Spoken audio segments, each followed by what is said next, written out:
নমস্কাৰ বন্ধু বান্ধৱীসকল, মই আজি শহুৰ দেউতাৰ ঘৰলৈ ওলাই আছোঁ। মোৰ লগত শ্ৰীমতী যাব। ইয়াত চাইকেলতে যাওঁ। চাইকেল নহয়, টিলিঙা গীতটো গাই গাই যাব লাগিব আৰু বেছি দূৰ নহয়, 3 কিলোমিটাৰমান হ'ব। এই চাইকেলতে যাওঁ আজি।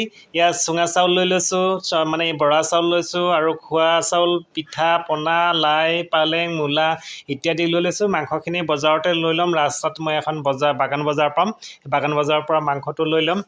তাৰপিছত মানে এইফালে মোৰ ল'ৰাটো চাইকেলত বস্তু দুটামান তুলি দিছে। এইফালে শ্ৰীমতী আৰু এইফালে পাই গ'লোহি শহুৰ দেউতাৰ ঘৰ পাই গ'লোহি। এইফালে শ্ৰীমতী একদম ঘৰত পাই, মাকৰ ঘৰত পাই হাঁহি নুগুচাই হৈছে। এইফালে ভাগিন ল'ৰা অকণমান লাজ কৰিছে।